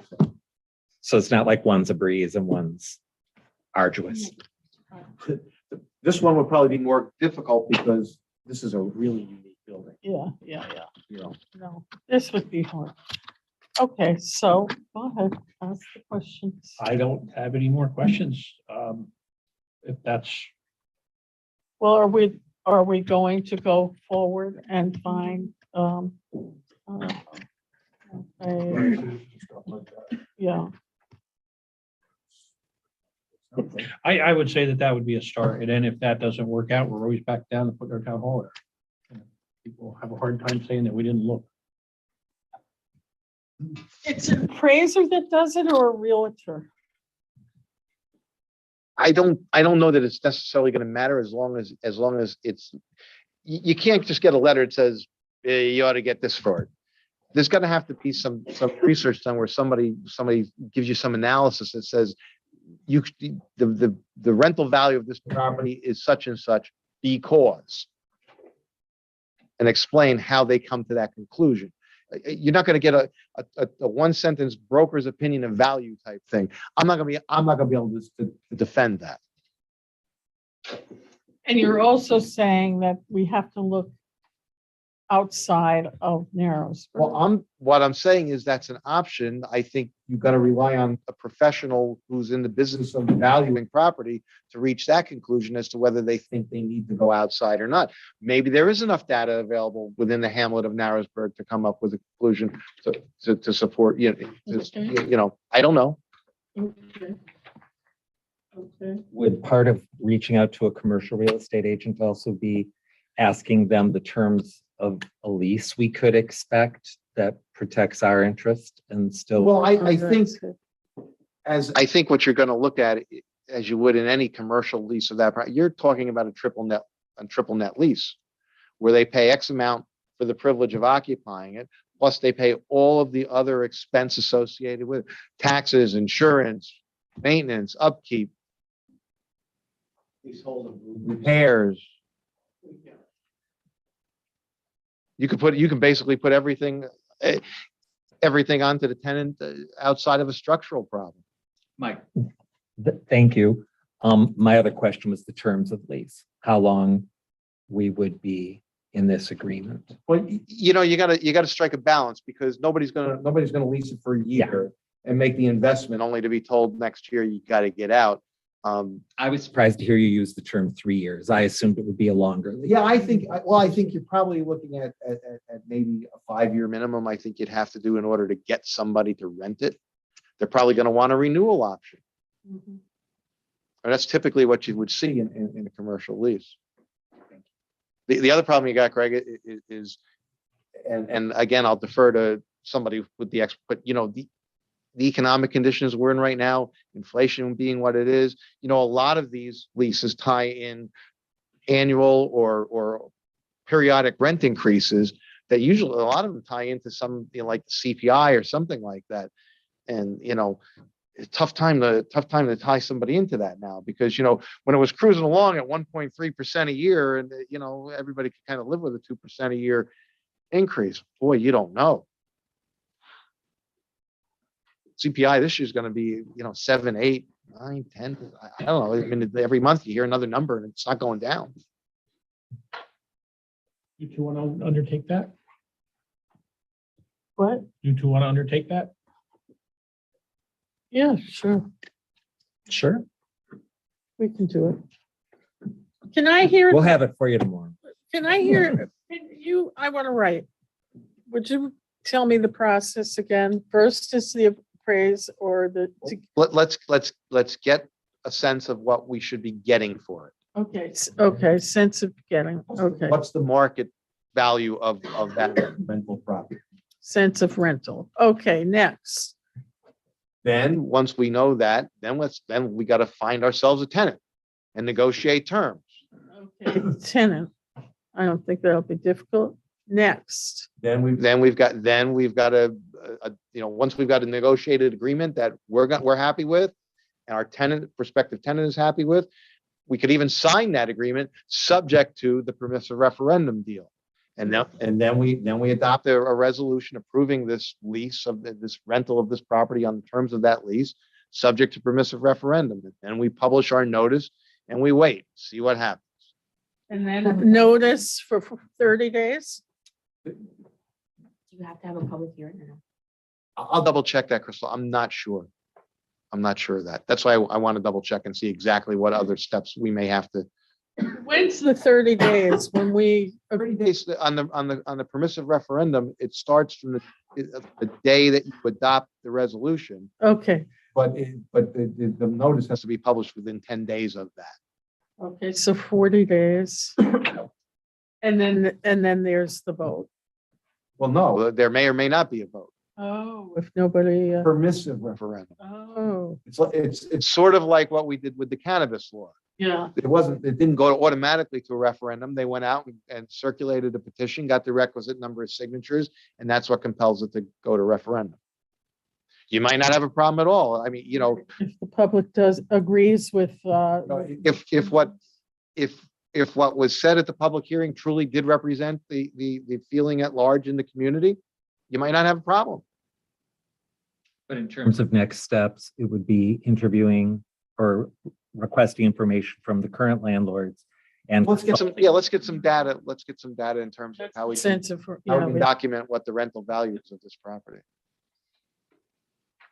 okay, hypothetically, because now this is going, there's a newspaper right here and everything. Ooh, it's going out to the real world. Well, when you get to the point where you want to actually start negotiating a lease of the property, we can do that in executive session. Okay, yes, Because you don't want your discussions in terms of tactics and what right. telegraph to the world. Well, here's what you could, I mean, you might get into a situation where it's an attractive piece of property. You might get above market value. Maybe there's more than one person who really wants that. And then maybe they're willing to pay up for it. So if we come up with a statement of how much the sense of rental by the June meeting, and then all right, it doesn't look like it can be forever. It can Well, it's not gonna be forever, but it's gonna take a little time. Are you satisfied with your question? I'm going to defer for wording on a resolution. What are you gonna do? Defer for you need a resolution to move forward with this part of it. Yeah, I think you guys gotta make a policy determination that Okay. So I think maybe as simple as the resolve that the board pursue the necessary steps with a view towards renting the property. Okay, I move that we proceed with the necessary steps necessary for a rental. To pursue the The necessary steps to proceed with a rental I will Of second. 93 Main. of 93 Main Street. Did you get that, Crystal? Yes. If not, I'll call Ken. Yeah, it'll never sound the same the second time. I have a Listen to motion, I have a second. I second. All in favor? Aye. Aye. Nay. No, whatever. Kevin, you're a no? Yeah. Thank you. That's up to you two to start. No, your next question was what to do with I was 210 okay with Bridge. No, let's figure out what we're doing down there before we do anything, because why figure out what we're doing here if that doesn't work out? That doesn't work out. We only need one thing on our plate at this point. All right. Can I ask one question before you go off the subject? The current town hall is not handicap accessible. That should come into the equation. A point well taken. And that's why we're getting an architect. We need, not an architect, we need a professional. 4.2, our planning consultant contract. This is the contract with Peter Manning to continue our planning service agreement. I will, Peter Manning has worked with us for the first part of the zoning update, which you all have seen. He's worked with us for the comprehensive plan. He knows our town better than some people that live in our town. I understand I was not present, but I understand that he did a wonderful job defending our zoning. At the UDC, very, yes, I think it's been speeded along, but it stopped it from getting mired down and going back and forth, so that we should be able to get a result from them. And the rate that he's charging has not changed. That is the rate that he has been charging us. He's been very easy and very thorough. And I would make that motion if I can find it. Motion to authorize the supervisor to sign the agreement with Genesis Planning as presented. Yes, I will make that motion. I have a second. Second. Any discussion? All in favor? Aye. Opposed?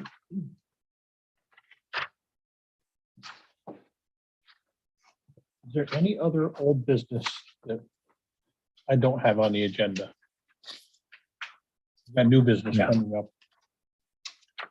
Okay. Uh, Into new business. 5.1, a motion to accept with regret the resignation of Sean Harrington from the planning board effective April 22nd, 2022. I will make the motion. A second. Okay. All in favor? I guess we have. to- Aye, opposed. 5.2, advertise the planning board opening, a motion to authorize the town clerk to publish an ad in the official papers of the town. Probably could add to our website also to advertise for candidates for the planning board position. Why are you putting it into a newspaper? And, do you have to do that? You don't have to, no, I just think it's a way to get people involved and see who wants to come. be a member. We've already had several people come. It also shows that you're inviting anyone and everyone, and you're not just, picking. I think it's important to cast a wide net and, just for the, like what Chris was saying, it's the perception that it's not the same people. Even though some, the same people are often most interested, but you're casting a wide net. And on the library board, we did, pro forma for thing, we got an excellent candidate. Who would not have occurred to me to. All right, it's never, to my knowledge, it's never been done before, and I Yes, think we it's a always waste of money, but okay, go ahead. Jane, we always have.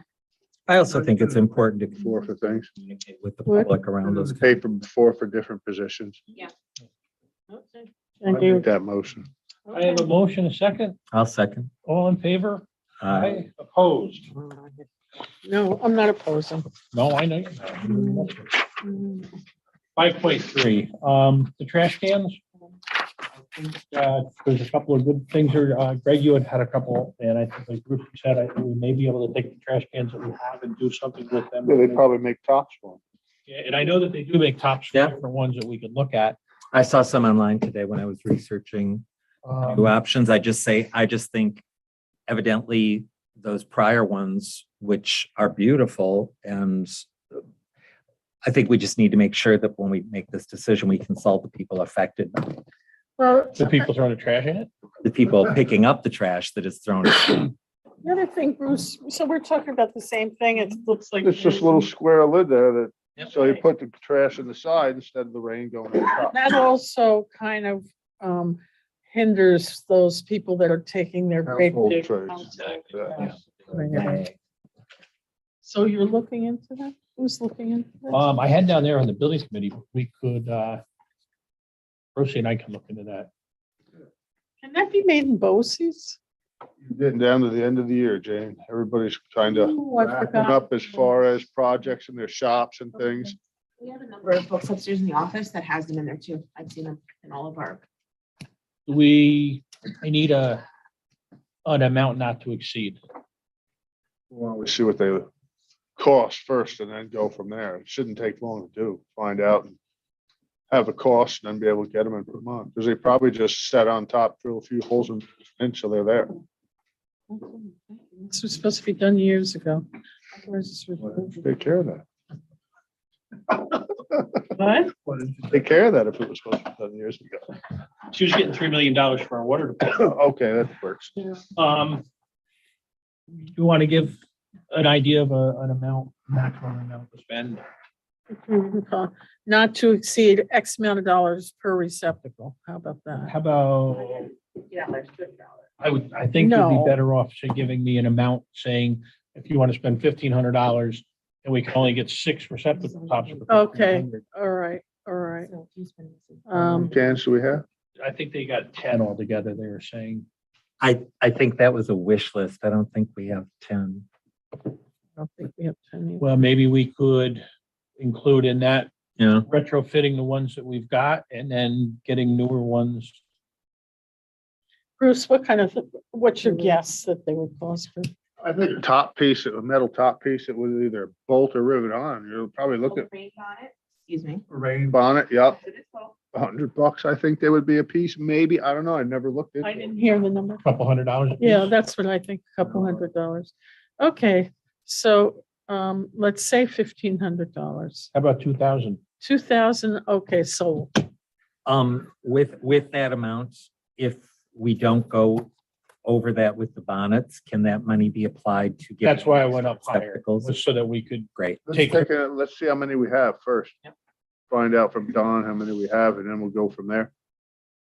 okay, I move that we authorize the supervisor to work with the building committee to purchase up to, $2,000 worth of treasure. yeah, skip up the 10, to purchase up to $2,000 worth of, Modification and receptacle. As per the permit policy.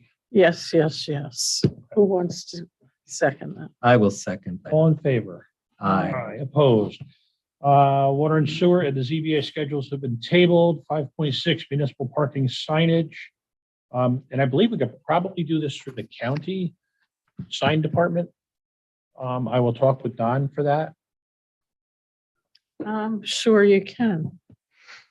It has to come from him No, usually, doesn't it? hey, well, he'll put the request in Yeah. and then the town will pay for it usually. Yeah, yeah. Is that what Okay, the board wants to do? On the first recommendation of the parking committee is to put our signs up. yes. A second. I'll second it. All in favor? All right. Opposed. And if this, you believe that June 4th is the correct date for the? It's Wanda, usually, Wanda, yeah, Wanda's there. can you ask Wanda if June 4th is the garden swap? It's Yeah, usually the Molly. first Saturday after Memorial Day. Trying to unmute her. Wanda? June 4th. Yup. She, You hear me? Yeah, there you are, June 4th. Okay. All right. What time? June 4th, 10 to 2. Excellent. Thank So you. they have to get in there, see. Authorize the Harrisburg Beautification Group to utilize the municipal parking lot on Bridge Street for the garden swap event on June the 4th from 10 9 to 9 to a.m. 3. p.m. Yeah, I'll put that in the form of a motion. A second. second. All in favor? Aye. Opposed? 5.8, Nexigo meeting 360 camera microphone. I put that on there. This was something I talked to the UDC about when Peter and I were in their meeting. They have that particular camera. The other one that they make out is an owl, which is the same thing. But what it does is it actually has 8 speakers in it. I see we still have some issues here getting better audio on Zoom as one of the chats. I don't know if this is something the board wants to entertain or doing that. The other part is it's got a camera on it so that instead of having something like that, once the speaker goes, it actually zooms in on the person and then it would zoom in on each of the board members as they speak. So that instead of seeing just the board like this on the screen, they would actually see each person as they're talking. how much does that cost?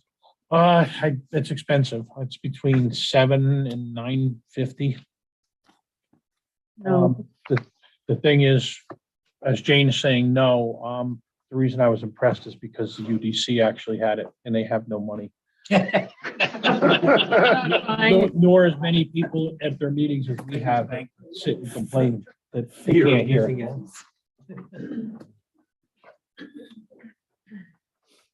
Is it something you want to have looked into and she can bring stuff back to us at the next meeting? Is it something that's going to die on the table? 9:29 then. Well, I think, given the fact that we've had comments about concerns about Zoom meetings overall and the audio quality for people who are here tonight, it certainly bears looking into. This came up because are looking to get a second camera this way, because right now, no one on Zoom, they can't see the public. And you want them to be able to be part of your meeting in its entirety. So looking for a camera, this camera doesn't have the greatest of This doesn't quality like it. and it doesn't zoom in easily. this is crazy. So, And a lot of times you get where your public starts to talk, we can't see them and we can't hear them. But we do every meeting, we have comments of people who can't hear somebody, or they can't see the public, they can't see who is speaking. And I did go over, I spoke with UDC today. You want to bring some stuff back for the next meeting? Or does the board want to do something now? Could you compare the cost of the extra camera you're thinking of getting against this. So the one that we were looking at originally was what he said, the owl. That's $1,000 for the owl. However, looking at the reviews, this one was not available way back when, has thousands of reviews. And they had someone who's more techie involved that suggested this one. So this one that comes with two, one that goes on the TV and one that sits in the middle of the table to rotate around. When they have, it's only the piece that rotates around. So the one for $929 has all the features. Yes. Okay. That's two cameras.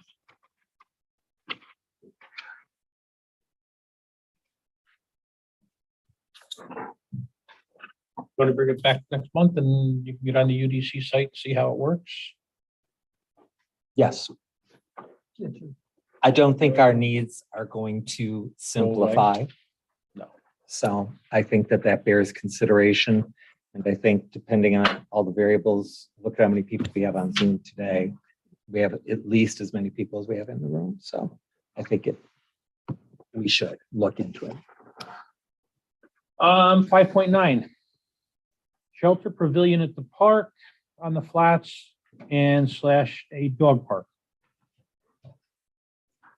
What does that mean? Well, I think that we need to think about, does the board want to do something down on the flats at the park for shelter for the people that use it? And as a secondary thing, do we want to speak about a dog park? Two different things, but in the same sentence. Right. Well, first of all, the pavilion is in the multi-generational park plan.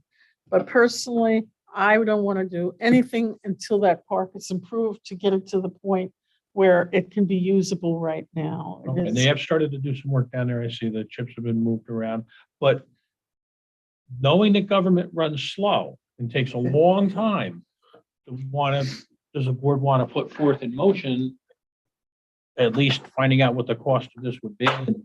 Is it something the board wants to entertain the thought of? I think we should finish the walkway first.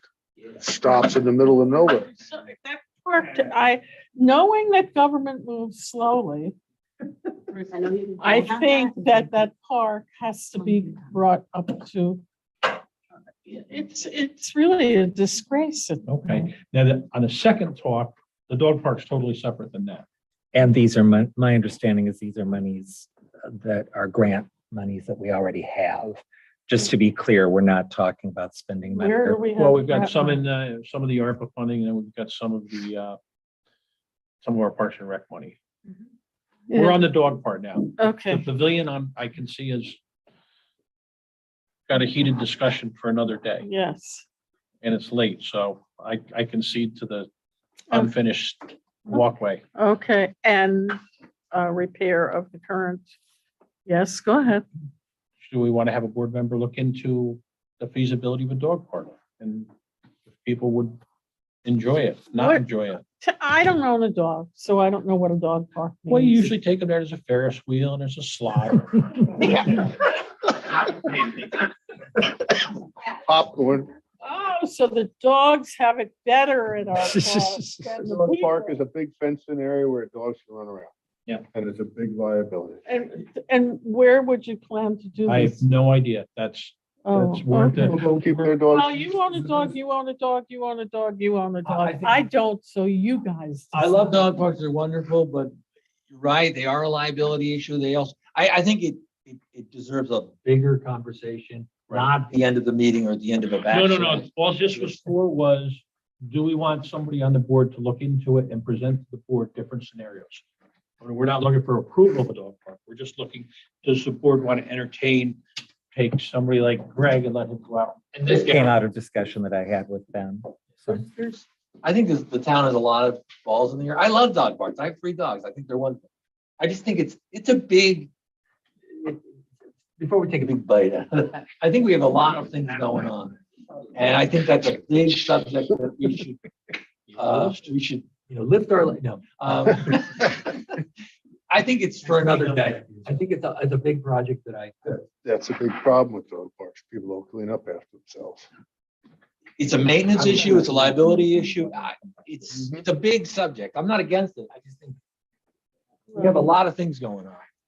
You're not asking for anything but to look into it. Well, Even you can do that anyway. And Yeah, I so many hours in the day you wanna- for. Be careful, Jane. I'm not, I I'm think, not. it's something that you might get a lot of positive feedback in the area. The two that people go to is over in Smallwood and out in Foley. Everyone drives down to the field deck back here and their dogs run loose. They're off leash. As far as they say, their dog will come back to them. I mean, I've taken my puppy down there. But Mike Farrell already is excited. I can see it in his I bet face. he is. But we can, if Greg, if you're interested, we can reach out to other towns and see how they handle it and see how the insurance goes. There's a lot of different ways that you can approach them. Yeah, You can have memberships for them that help to cover them. This way people clean up when they're a member of something, I will, you know. I will do a little looking into it as time allows, but now that we have the lease project, that obviously has to be a front burner for the bank building potential scenario. Thank you. I will open up the public comment. Back to the floor. Look at this. Ladies first. Ladies first.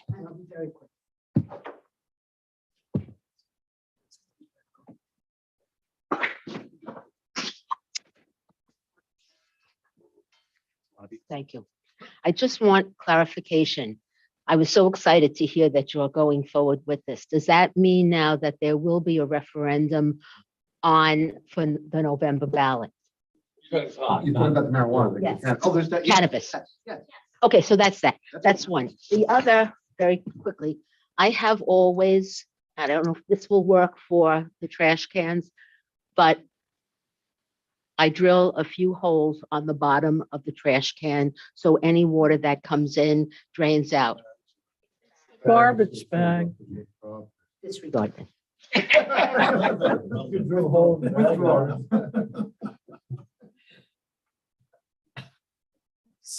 Thank you. Just have some comments about a dog park. I mean, in theory, they're wonderful, and I used ours in our other town. Owners don't pick up what they should be picking up.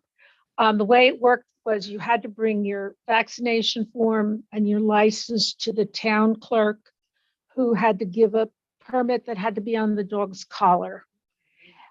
Someone from the town had to lock the gates at night and unlock them in the morning. So someone has to do that every day. So, I mean, there is a lot to it. I just wanted to throw my little experience is, that's all.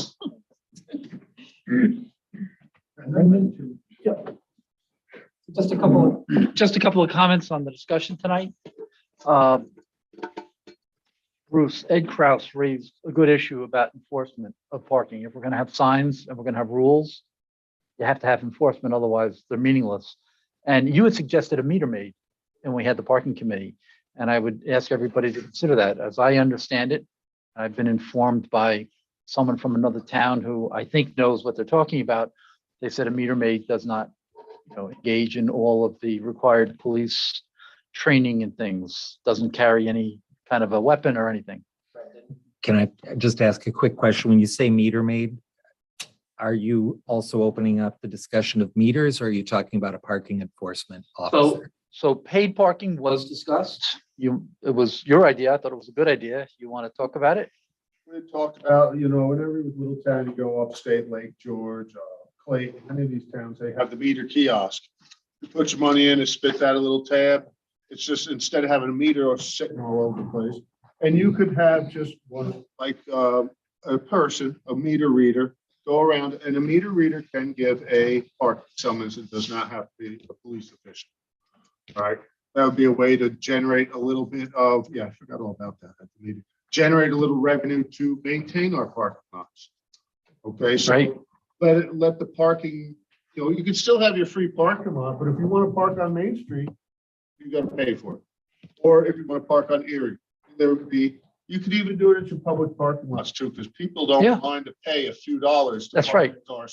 You got it. Exactly. So you could generate a little bit of revenue. I don't know what these kiosks cost, but I know I think you have to have internet, because I guess now the new ones, the meter reader can go to the kiosk, hit a button, it'll give you a display of the parking space number and if it's expired or not, to make it easier on them. There's a lot of different things out there. That was getting a little farther down the road than what we wanted to try to come up with, a kind of a quicker way of starting to help with the parking situation. But that is in the thoughts of, having meters, kiosks. Maybe if we do the study, that could be a long-term thing. I'm still pushing for the study. Ed, where's Ed? What do you think about a meter maid? Meter person. Meter reader. Meter reader. Lovely reader. As the enforcer. Yes.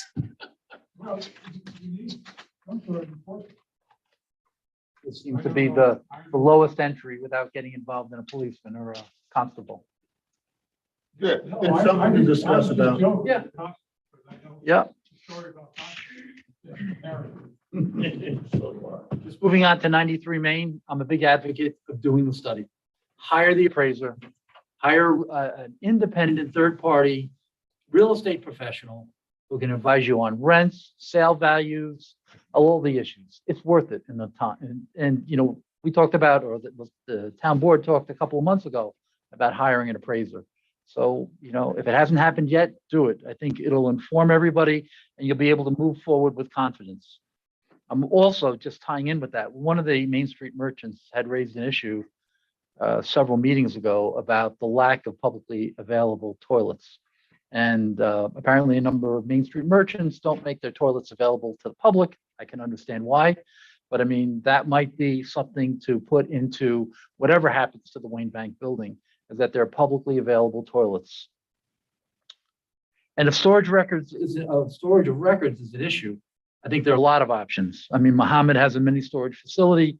There are other buildings that may be suitable for storage. I think you may want to look at what your options are. If that's an impediment, I think there's a lot of options you can do.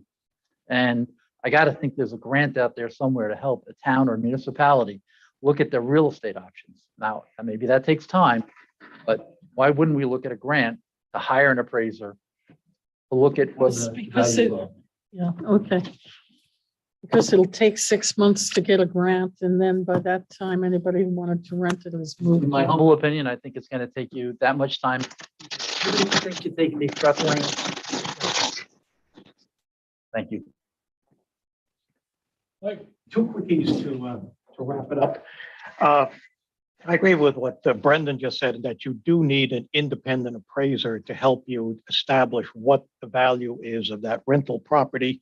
You can do your own survey. You can go around and you can talk, town board members can talk to the various building owners and find out what the current rents are. But you cannot, under any circumstance, use the local realtors as your guide. You're setting yourself up for a massive conflict of interest if they suggest what the price is and then wind up steering the tenant into that space. You've opened up a whole lot of trouble if you do that. That is not an avenue that should be down. Second point is the dog park already exists there. There is a de facto dog park there. Tom Prendergast's former property, now the current owner, lets everybody let their dog run in there. So if we're trying to create a dog park, we're trying to solve a problem that doesn't exist. Doreen, did you have a question, comment? Just one comment, if I can stand back here, I've got trouble with my leg. About the pavilion, I was wondering, Jane, if like 6 of the poles from the garden couldn't be placed and then just a roof over it and enough room for 2 picnic tables under it. I think that's all they're talking about, but that's something that they can look at, yes. Thank you. Check the plan.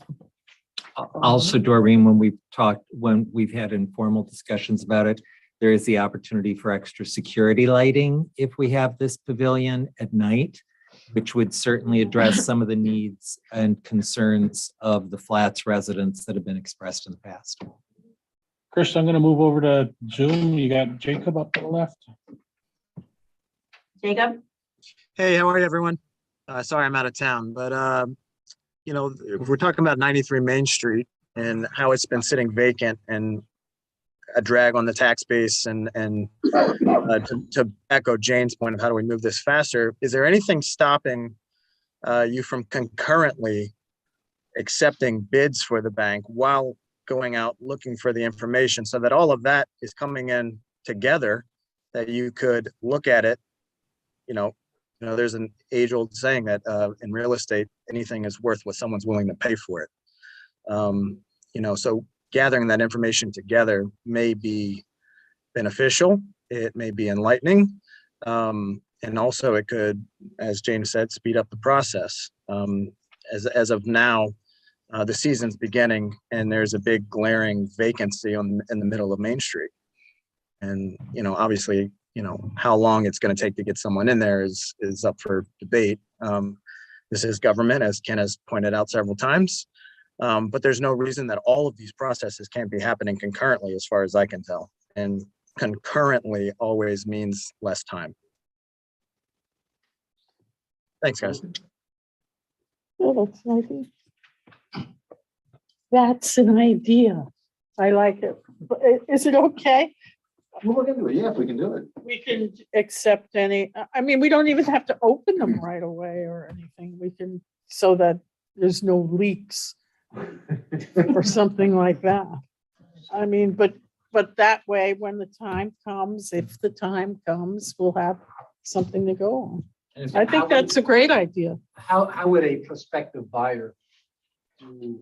We're a little bit too early to figure that out, Brandon. I mean, we're trying to put up the cart before the horse when we start hearing questions about go do this, and let's let the board kind of figure, first let us find our way.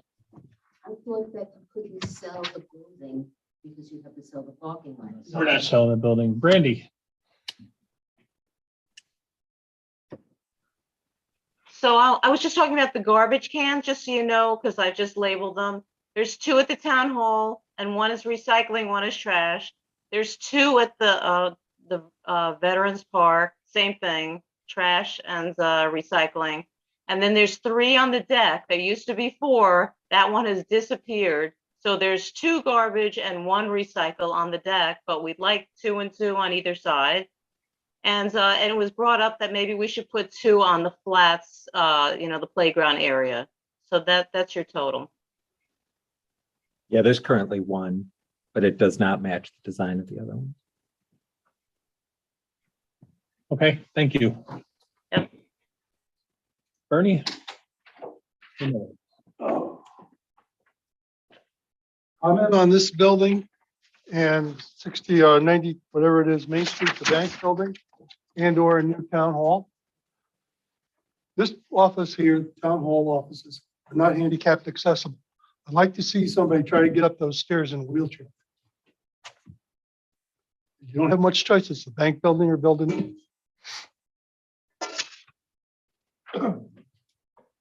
Ed? Years ago, the Park Service said, Come up, Ed, so that everybody can hear you.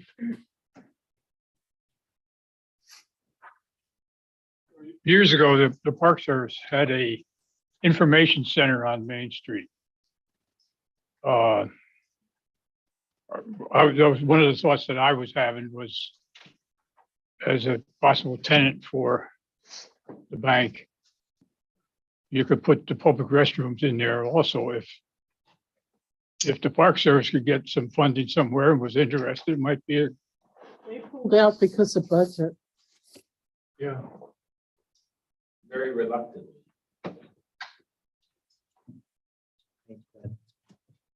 Any other comment online? No. Board comment? Go ahead, Bill. I wanted to do another shout out for Sean for his service on the planning board, and also mention that Claudine has resigned from her position at the library, and she has been an asset and value. And I just wanted to say thank her for her service. I will bring that home. I just want to, I left it out when we talked about the parking committee, that Juliet mentioned that the elimination of parking on both sides of the street there has created a kind of speedway. And that she said that the county planning, Heather Jackie, had said keeping parking on, at least on one side would be would have a calming effect. I think that's the official. I didn't want, that was part of the meeting and I just wanted to bring that up. And I just wanted not to belabor my lonely dissent, but keeping the 93 Main as the town offices, we'd address the ADA that you're raising, and we would address, we could probably have the public bathrooms all more under our control as well. But anyway, I don't want to be a dead horse. But I just wanted to raise that. David Bruce? Go Bruce first. I'm still thinking. Bruce has got as much as I do. That's none. Okay, I'm saying yikes. What am I going home doing? I'm working with Greg on finding the sense of rental space, the appraisal, Yes. basically. So Greg and I are doing that. And who's doing the trash receptacle tops? Myself and Bruce. Okay, I'm writing that down. Bruce and Ben. There was something else. What else am I doing? Reminding everybody of cleanup day. Yes. Yes, cleanup is Saturday. One pickup truck per family, right, Crystal? Yes, for Tusten residents. And there's also the electronic recycling. We did send out a flyer to everybody. The electronic recycling is open to anyone and everyone. You have to pay per car. It's on the flyer. If you didn't receive a flyer, we have more at the office. And that's sponsored by the Lions, correct? That part is sponsored by the Lions. Yes, share it on Facebook as well. Did you hear that ringing? Oh. I heard a dinner bell. Where? I guess I don't have any more comments. Brother, amen. Motion to adjourn. I'll make that one. Second. All in favor? Aye. So what happens here? Oh.